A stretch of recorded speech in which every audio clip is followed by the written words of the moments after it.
Hello and welcome to the Markel Meets podcast, brought to you by Markel, the people-powered global specialist insurer. In this series, we'll be getting to know colleagues from Markel's wholesale business through a series of simple one-to-one chats, where our guests reveal a bit about what's happening in their respective roles and markets, and share their opinions on topics such as attracting new talent, the future of the London market, and responding to emerging risks. We hope that Markel Meets will offer our listeners interesting insight, fresh perspectives, and an honest introduction to our most valued asset, which is our people.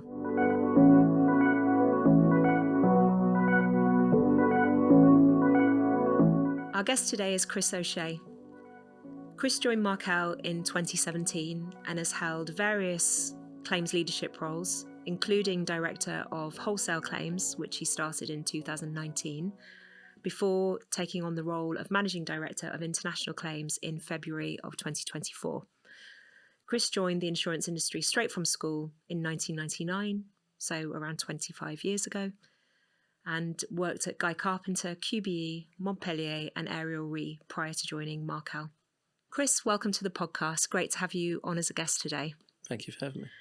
I've given our listeners a brief overview of your career to date, but with not much detail included. So can I ask you to just fill in some of the blanks of the last 25 years?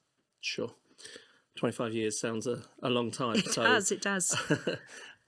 So I'm kind of that epitome of falling into the insurance industry and falling into claims itself, which was with a local broken house at the time, Guy Carpenter. Spent 3 or 4 years there as a claims technician, but found myself wanting to move over to the claims adjustment side of the fence. So I moved into the London, specifically into London market, joined QBE, spent 8 years at QBE, when my claims mentor at the time moved over to a company called Montpellier, which no longer exists anymore via some various M&A activity. But he needed a succession plan, and thankfully for me, of all the people he could have he chose to bring me over to Montpellier. So I took over as head of claims of Montpellier at the age of 30, which was kind of a very quick introduction to claims leadership and all things Lloyd's and London market requirement-wise. Built a team there at Montpellier, subsequently joined Ariel Re, did the same process, same role of building a claims team, heading up that claims function, and then was approached by Markel back in 2017 to head up its reinsurance claims team. And as you mentioned, I've kind of had various roles, claims leadership roles at Markel, and today find myself as the wholesale claims director, but with additional responsibilities as the managing director of international claims. And you're also the outgoing chair of the Complex Claims Group and the deputy chair of the LMA Claims Committee, aren't you, Chris? So if your day job wasn't busy enough, you've also got those additional responsibilities. So what does, with all of those kind of hats on, what does a typical day, a typical week look like for you? Sure. So, my day job really is the wholesale claims director role. So that encompasses leading a team of 75 claims individuals across our London, Singapore and Australia platforms.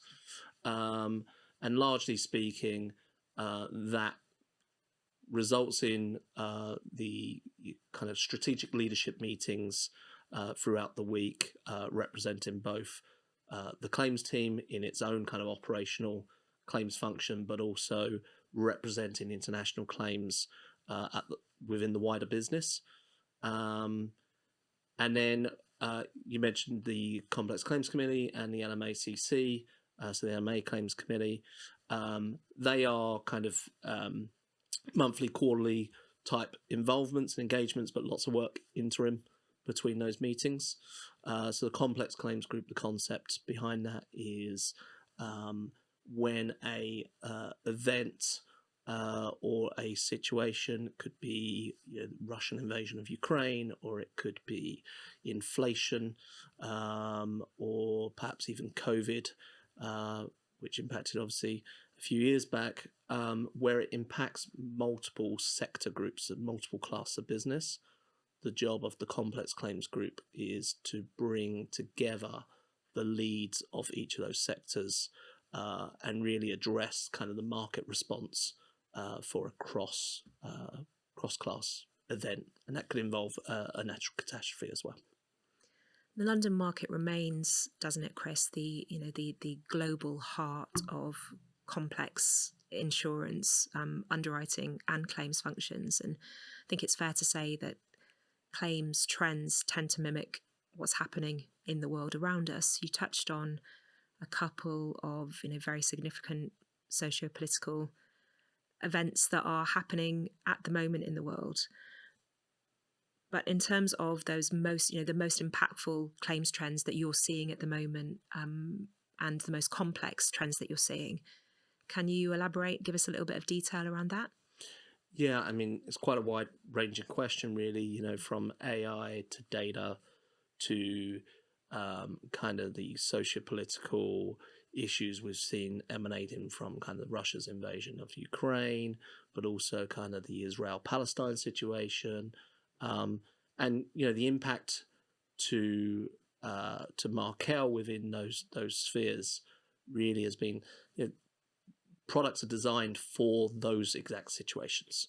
With Russia, Ukraine, we were largely impacted on the war on land and the marine war side of the fence. Those products are well-established products which are meant to respond to those type of situations. The interesting dynamics or complexity which comes into it, which we found certainly with Russia-Ukraine situation, was the investigation and adjustment of claims, given you're in a war zone. So the use of technology in that sphere is very important, and a consistent market approach is particularly important. We've seen the same given the Israeli Hamas situation, and that has kind of led into seeing vessels targeted and detained in the Gulf of Aden, and some instances of vessels being captured by Iran.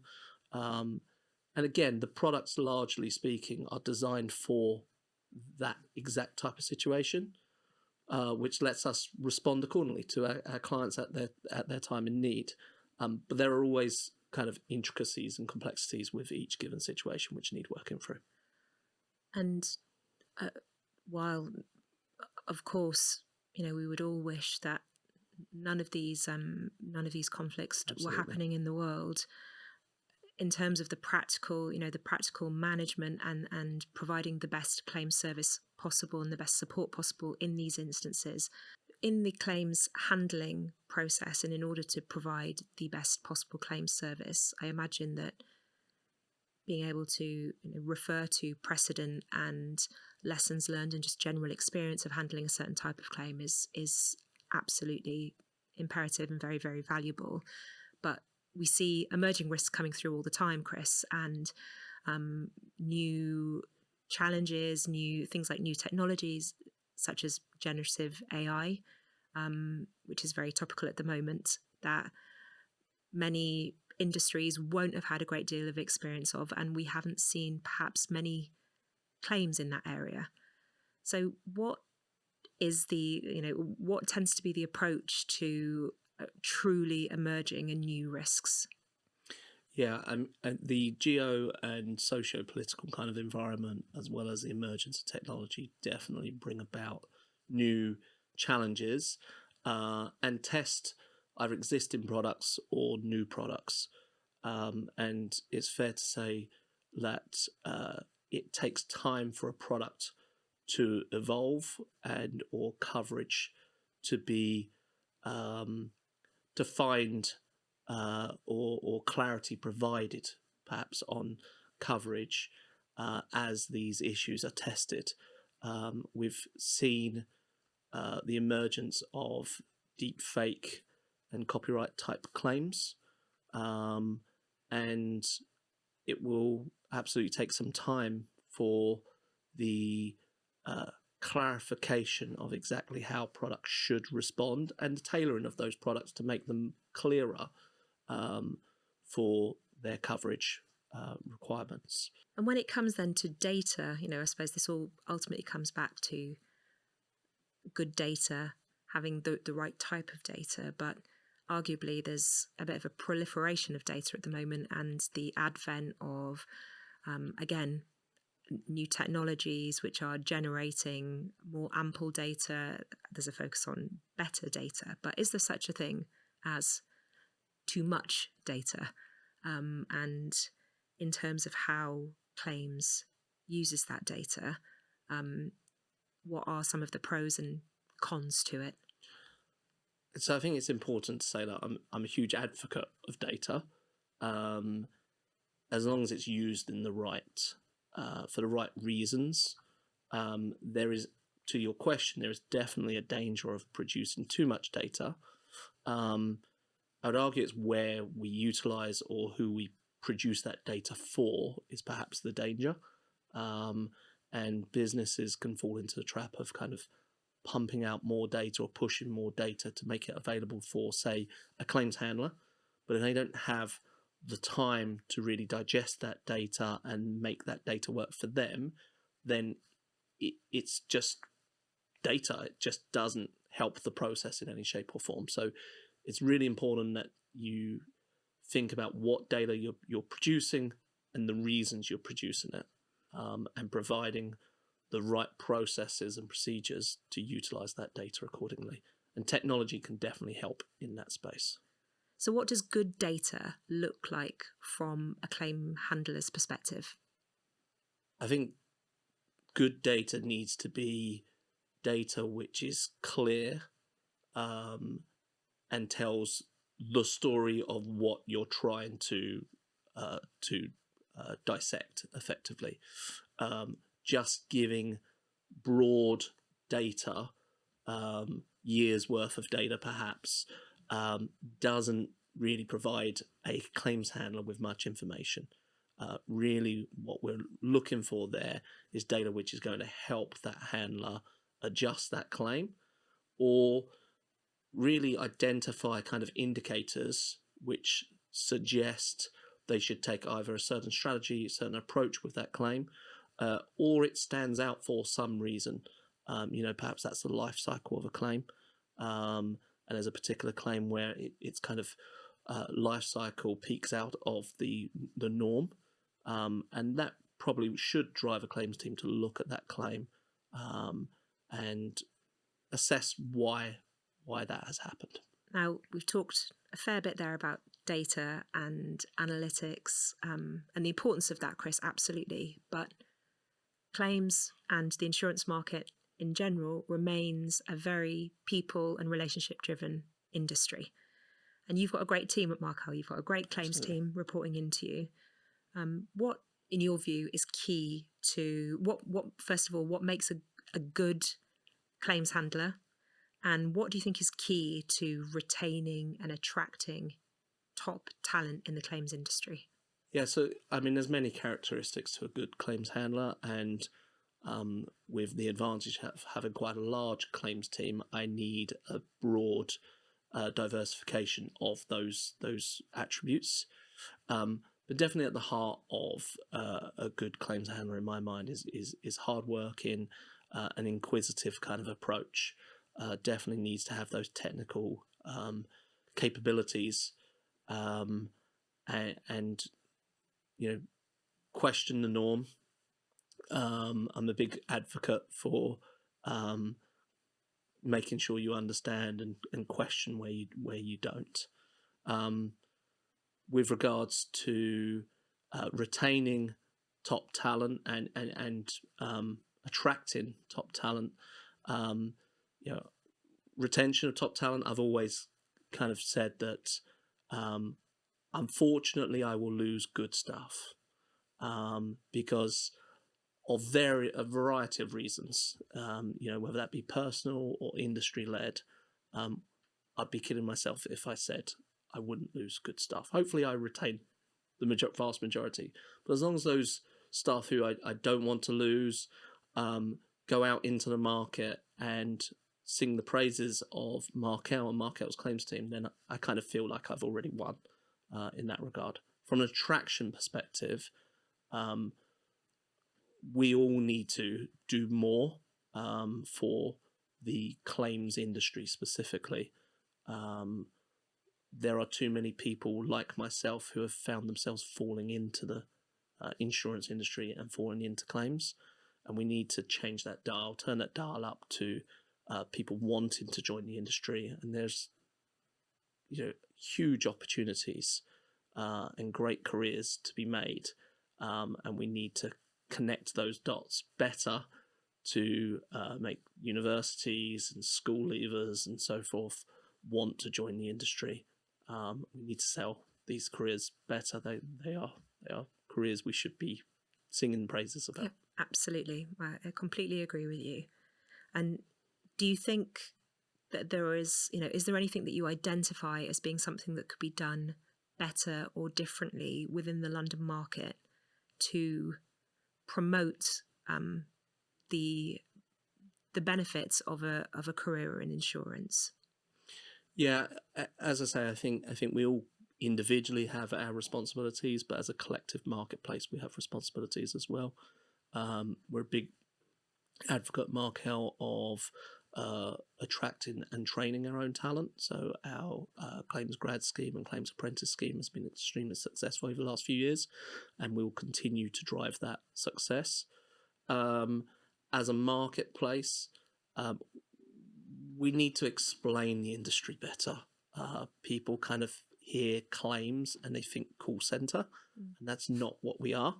The LMA actually are doing a huge amount of work leveraging their next gen, which is looking at that connection points between the career forums and the insurance industry, and really kind of explaining the intricacies of the claims insurance market, as well as simplifying the terminology that we use and explaining that to the layperson on the street. Insurance does love an acronym, doesn't it? Love an acronym. We do absolutely need to be mindful of that. You're clearly a passionate advocate, Chris, of careers in insurance and more specifically of careers within claims. But what is it for you personally that still fires you up, still gets you out of bed in the morning? Yeah, I mean, I'm in the privileged position of being a senior leader in a business which is looking to grow and open up new opportunities, which brings challenges, fresh challenges, which need tackling on a day-to-day basis, but strategically thinking mid and long term. But I also have the privilege of leading a 75 strong claims team who apply themselves to the role, passionate about claims and the service that we provide. And that's just something which motivates me in my daily job. And it's an award-winning claims team as well, isn't it? Yeah. And a recent recipient of the Grace Church Mark of Excellence as well. So congratulations to all involved on that, which is absolutely brilliant. We've talked a bit about the people, the people that make up this team, the characteristics, the technical abilities that they have, Chris. But overall, what is it that makes a really great claims service? Yeah, it's a very topical question, because I would say claims hasn't changed massively in the 25 years I've been in the industry. Obviously, kind of new products emerge, and new technologies emerge, and that kind of changes process and so forth. But a claim is still a claim. What has changed over that time is the prominence of a quality claim service, and really the definition of what quality means. The place in broker environment has definitely turned the dial on the importance of a claim service when they're considering what markets they wish to place business with, and rightly so. I think that should have happened years ago. We are, after all, kind of the product which we are selling. So I think the definition of a quality claims service is very prominent right now. And that really goes to the technical expertise, which you touched on, but also the communication element, the supportive element to the client and the broker, to have candid conversations when those conversations are required. And at the heart, speed is still, of course, still important, but in the wholesale world, we're talking about complex risks largely, and there's a recognition that those complex claims can take time.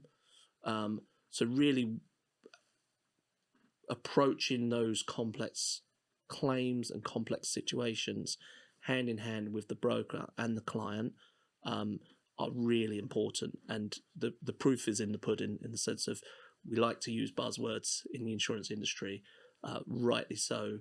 Brokers are challenging those buzzwords and wanting to see the evidence within the claim service. I don't think anyone would deny, Chris, that the efficiency, the speed, the application of technical ability, and ultimately, the demonstration that there is a desire to pay a claim is absolutely paramount. However, do you think it's fair to say that the human aspect, the person-to-person consideration, is also a really important factor, given the kind of the emotions that can be involved in a claims experience for a company? Yeah, I think it's right at the heart of the service we're providing. Whether it's an individual or a business, it's still a human-led business, a people-led business, which on both sides, it is people-to-people interaction, and the impact that may have and the stresses that may cause are really important to identify, and dynamics which need to be dealt with very sensitively. So yeah, right at the heart of the claim service, really, really important to understand the impact of an individual claim or a series of claims, and how the response to that claim can impact that person at the end of the chain. And on that note, then, of remembering, the person behind the job, behind the title, you have a life outside of work. Are there certain passions? Are there certain things that you would have pursued were it not for your career in claims? Yeah, I mean, now I'm in the claims industry, I feel that my career will remain in claims. I've had various opportunities to move to the underwriting side of the fence. It wasn't really for me. And I had a member of my claims leadership team challenge me recently around kind of my career aspirations. And, the question kind of led to, well, surely you want to be a CEO. And my answer was no. I love the claims space, and that's where I see my career. If I hadn't have found myself 25 years ago kind of falling into insurance and claims, at the time I was studying to look into kind of sports science and physiotherapy. That's probably, if I had gone to university, the route I would have taken. I found myself in the industry without that further education. You do see quite a lot of lawyers in the claim space. I think a healthy blend of lawyers and non-lawyers is the right balance. I don't have that legal background, so I relatively early in my career decided to train as a mediator. Right. So qualified as a mediator, knowing full well I wasn't planning on becoming a mediator. But it's a useful string to add to your bow. Absolutely, yeah. I mean, claims is about paying valid claims and paying them efficiently and quickly.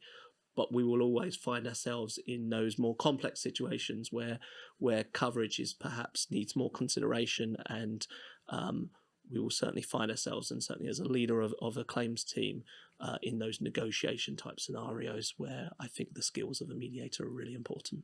Clearly, excellent communication skills are at the heart of good mediation, Chris. So let's put that to the test right now. And this is my final question of the day. So it's your opportunity to give your elevator pitch. You're coming down in the lift from the 27th floor of 20 Fenchurch Street, and the person who is in that lift with you is someone you are seeking to convince that Markel is the place for you to place your business based on the value of the claims, of the claims team, the claims proposition. So use some of those communication skills to tell me why Markel. Yeah, I mean, I would challenge that person to find a better claim service in the marketplace. Markel stands on its own 2 feet in the service that we provide. The communication, as you rightly pointed to there, is critical to every kind of interaction within that claims experience. We understand the impact on the individual, and the service that we provide is vitally important. And Markel's technical expertise, which we have, the control framework we put around to ensure that those service levels are absolutely there, and really the supportive nature of the team in supporting the broker and the client through that process is paramount to that decision. I think you've convinced me, Chris, certainly. Listen, it's been an absolute pleasure to have you on the podcast today. Thank you so much for joining us. You're welcome back anytime. We wish you the very best of luck in your new expanded role. Thank you. Thanks. That's it for today's episode. Thanks so much for listening.